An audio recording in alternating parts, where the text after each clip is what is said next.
पश्चिम Asia में जारी जंग की, जिसका आज 32वां दिन है।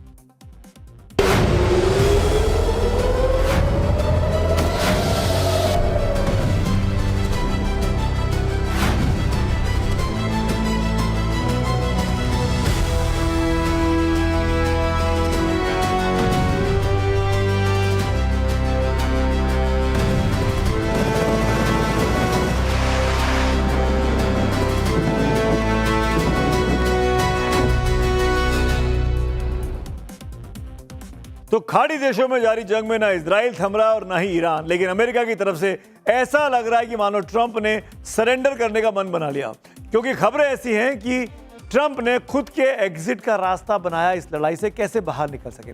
भले ही दुनिया के बाकी देश ट्रंप की लगाई आग में इस वक्त झुलस रहे हैं, लेकिन अमेरिकी राष्ट्रपति लगता ऐसा है कि अब ये मन बना रहे हैं कि इस दलदल से निकल लिया जाए।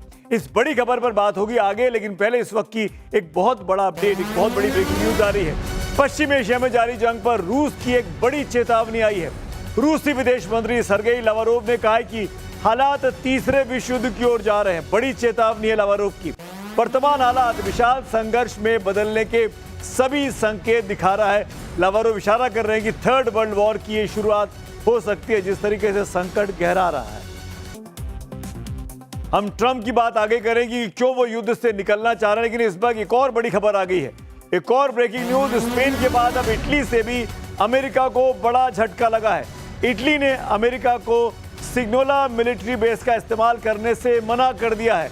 इटली के सिसिली आइलैंड पर मौजूद है ये मिलिट्री बेस। सैन्य बेस से बॉम्बर को मिडिल ईस्ट भेजना चाहता था अमेरिका, यानी वहां का इस्तेमाल कर अपने फाइटर जेट्स को वहां भेजना चाहता था, लेकिन इटली ने इसके लिए मना कर दिया। स्पेन भी पहले ही मना कर चुका है कि ईरान जंग में शामिल वो अमेरिका का साथ नहीं देगा, अपने एयर स्पेस का इस्तेमाल नहीं करने देगा।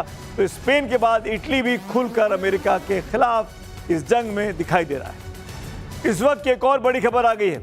ईरान ने हॉर्मुज स्ट्रेट से गुजरने वाली जहाजों पर अब टोल लगाने का फैसला कर लिया है। ईरानी संसद की नेशनल सिक्योरिटी कमेटी ने इस प्रस्ताव को मंजूरी दी। आपको याद होगा पिछले दिनों हमने कहा था, आपको बताया था चक्रव्यूह में, ईरानी संसद इस प्रस्ताव पर विचार कर रही है। अब इसको संसद ने पारित कर दिया है।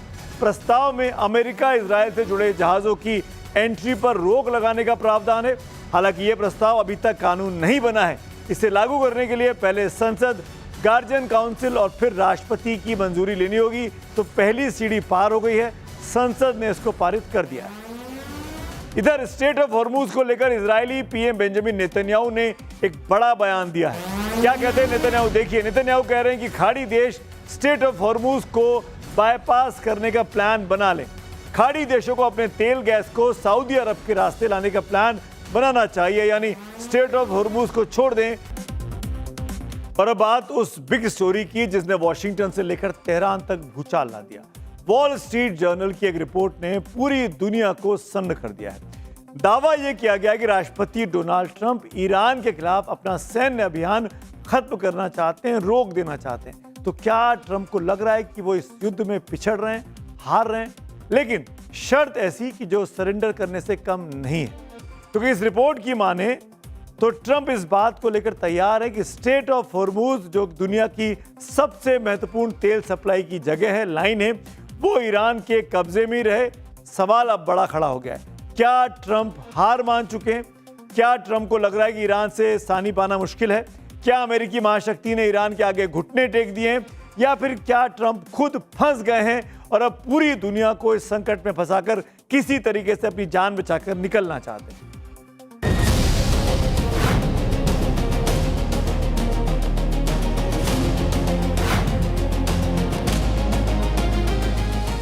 वॉशिंगटन से आई इस खबर ने सुपर पावर की साख पर बट्टा लगा दिया है। वॉल स्ट्रीट जर्नल के मुताबिक ट्रंप ने अपने करीबियों से कहा है कि वो युद्ध खत्म करने को तैयार है, भले ही स्ट्रेट ऑफ हॉर्मुज बंद रहे। ये वही ट्रंप हैं जो ईरान को नेस्तनाबूद करने की धमकी देते थे। अब वो चुपचाप पीछे हटना चाहते हैं और तेहरान को उस रास्ते पर फर्म ग्रिप यानी मजबूत पकड़ बनाए रखने देना चाहते हैं जहां से दुनिया का 1/3 तेल गुजरता है। तो सवाल है कि आखिर क्यों पीछे हटे ट्रंप? आखिर ऐसा क्या हुआ कि ट्रंप के तेवर ढीले पड़ गए? तो इसके पीछे कई बड़ी वजहें हैं। ट्रंप ने सोचा था कि ईरान के खिलाफ एक छोटा और स्विफ्ट ऑपरेशन होगा। ईरान को डराएंगे, उसकी नौसेना और मिसाइल ठिकानों को तबाह करेंगे और वापस आ जाएंगे, लेकिन लेने के देने पड़ गए। होर्मुज को ईरान के चंगुल से छुड़ाने के चक्कर में अमेरिकी सेना फंसती जा रही है और यही वजह है कि ट्रंप के अपने लोग, पहले उनकी कोर टीम और अब अमेरिकी सीनेटर बगावत पर उतर आए हैं। हम समझ रहे हैं कि उन्होंने ईरान पर हमले के लिए अमेरिकी कांग्रेस से इजाजत नहीं ली। ये अमेरिकी संविधान का उल्लंघन है, इसलिए वो इसे युद्ध नहीं, सिर्फ एक मिलिट्री ऑपरेशन कह रहे हैं ताकि कानूनी फंदे से बच सकें। घरेलू मोर्चे पर भी ट्रंप की लोकप्रियता रसातल में जा रही है। रॉयटर्स से लेकर फॉक्स तक सबने ट्रंप की अप्रूवल रेटिंग गिरा दी है। अमेरिका में नो किंग प्रोटेस्ट हो रहे हैं। लोग पूछ रहे हैं कि ट्रंप खुद को राजा समझने लगे हैं। ऊपर से मिड टर्म चुनाव सिर पर हैं। एक लंबा और महंगा युद्ध ट्रंप को चुनाव हरवा सकता है। ट्रंप अब अपनी राजनीतिक जमीन बचाने के लिए राष्ट्रीय हितों और अंतर्राष्ट्रीय वादों को कुर्बान कर रहे हैं। ट्रंप के पीछे हटने की सबसे बड़ी वजह है ईरान का करारा जवाब। यह अमेरिकी सैन्य इतिहास का सबसे बड़ा काला अध्याय है। ईरान, जिसे अमेरिका एक कमजोर मुल्क समझ रहा था, उसने सुपर पावर के अभेद किले में सेंध लगा दी। ईरान की बैलिस्टिक मिसाइल और सुसाइड ड्रोन्स ने अमेरिकी बेड़ों को वो जख्म दिए हैं जिन्हें मिटाना नामुमकिन है। जिन हथियारों को दुनिया अजेय मानती थी, वो ईरान की तकनीक के आगे बेअसर साबित हुए।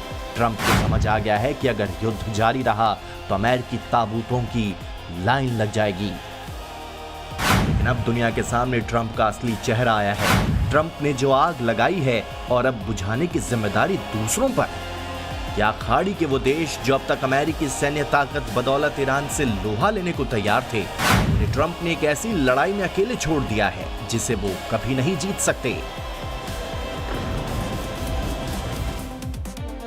एक चुने हुए देश, एक बड़े लोकतांत्रिक देश के चुने हुए राष्ट्रपति हैं ट्रंप, और जब वो इस तरह की बात करते हैं, जब आज कुछ कहें कल कुछ और कहें, तो बार बार उन पर टिप्पणी करना मुनासिब भी नहीं लगता। लेकिन ट्रंप हैं कि मानते नहीं, हर बार ऐसा कोई बयान दे जाते हैं जिससे विवाद भी खड़ा होता है और कंफ्यूजन भी बढ़ जाता है। इसीलिए अमेरिकी राष्ट्रपति डोनाल्ड ट्रंप के बारे में कुछ भी कहना किसी के लिए भी आसान नहीं है। वो आज पीछे हट रहे हैं, कल शायद कोई नया धमाका कर दें। उनकी पॉलिसी स्थिर रही नहीं है। अब मैं आपको ट्रंप का एक 39 साल पुराना इंटरव्यू दिखाता हूं, जिससे उन्होंने खुद अपने social media platform truth social पर शेयर किया है। इसमें ट्रंप कह रहे हैं कि ईरान के तेल पर अमेरिका को कब्जा कर लेना चाहिए। पिछले 40 साल से डोनाल्ड ट्रंप ईरान पर कब्जा करने का सपना पाल रहे थे। अब जब बारी है तो पीछे हट रहे हैं, डर रहे हैं। ईरान ने इतना जबरदस्त मुकाबला किया इन 32 दिनों की जंग में, लेकिन अब वो ऐसा क्यों कर रहे हैं? एक्सपर्ट्स ट्रंप के इस सो कॉल्ड सरेंडर के पीछे 10 बड़ी वजह गिनाते हैं। पहली बड़ी वजह कि ट्रंप ने ईरान को लेकर 6 हफ्ते का टारगेट सेट किया था, जो पूरा होता नजर नहीं आ रहा, क्योंकि 6 हफ्ते होने आ रहे हैं और ट्रंप की टीम जीत नहीं पाई है। दूसरी वजह है अमेरिकी जहाजों और फाइटर्स का ईरान के डिफेंस सिस्टम के आगे अजय ना रहना। अब बिल्कुल F-16, F-35 को मार गिराया है ईरान ने। तीसरी वजह कि ईरान ने खाड़ी देशों में मौजूद अमेरिकी सैन्य बेस में सेंध लगा दी है, जिससे दुनिया भर में अमेरिका की सुपर पावर वाली साख पर बट्टा लग चुका है। चौथी बड़ी वजह कि स्ट्रेट ऑफ हॉर्मुज को खोलने में भारी सैन्य खर्च और रिसोर्सेज का नुकसान हो रहा है। पांचवी वजह, हॉर्मुज बंद होने से कच्चे तेल की कीमतों में बेतहाशा बढ़ने का जोखिम है और इससे दुनिया के दूसरे देशों के साथ साथ अमेरिका में भी महंगाई और मंदी दोनों बढ़ जाएगी। छठी वजह, बिना अमेरिकी संसद की अनुमति के वो युद्ध छेड़ने पर ट्रंप के खिलाफ महाभियोग का प्रस्ताव आया जा सकता है। सातवीं वजह है कि ट्रंप की कोर टीम के सहयोगियों के साथ साथ खाड़ी देशों का युद्ध नीति से किनारा करना और शांति की मांग करने लगना। आठवीं वजह है कि अमेरिका में नो किंग विरोध प्रदर्शन और गिरती रेटिंग से ट्रंप को राजनीतिक हताशा महसूस हो रही है। नौवीं वजह है कि अमेरिका में इसी साल नवंबर में होने वाले मिड टर्म चुनाव हैं। इन दिनों जो भी सर्वे आ रहे हैं उसमें युद्ध का असर साफ साफ दिखता है। ट्रंप के कोर वोटर भी उनसे नाराज बताए जा रहे हैं और यही वजह है कि खुद को बचाने के लिए ट्रंप अब पूरी जिम्मेदारी दुनिया के दूसरे देशों पर डालकर, खासकर यूरोप और खाड़ी के देशों पर डालकर इस युद्ध से निकलने की फिराक में है। तो राष्ट्रपति ट्रंप फंस गए। कार्यक्रम के आखिर में आ गया हूं, बात करता हूं पब्लिक व्यूज की। आपके कमेंट्स शांतनु गोस्वामी बंगाल चुनावों पर लिखते हैं कि बंगाल में अगर स्थानीय मुद्दों पर चुनाव हुए तो टीएमसी पर बीजेपी भारी पड़ सकती है। बंगाली अस्मिता के मुद्दे पर ममता का हारना मुमकिन नहीं दिखता। ऋषभ लिखते हैं एक और व्यू में, देश में तो पहले से ही हालात बदले हुए हैं। मिडिल ईस्ट में चल रहे युद्ध को देखते हुए फिर भी वित्तीय कार्य प्रणाली में बदलाव जरूर हो सकते हैं। तो आज मेरे साथ चक्रव्यूह में इतना ही। कल शाम मुलाकात होगी 6:57 पर। तब तक के लिए देखते रहिए टाइम्स नाउ नवभारत। शुभ रात्रि।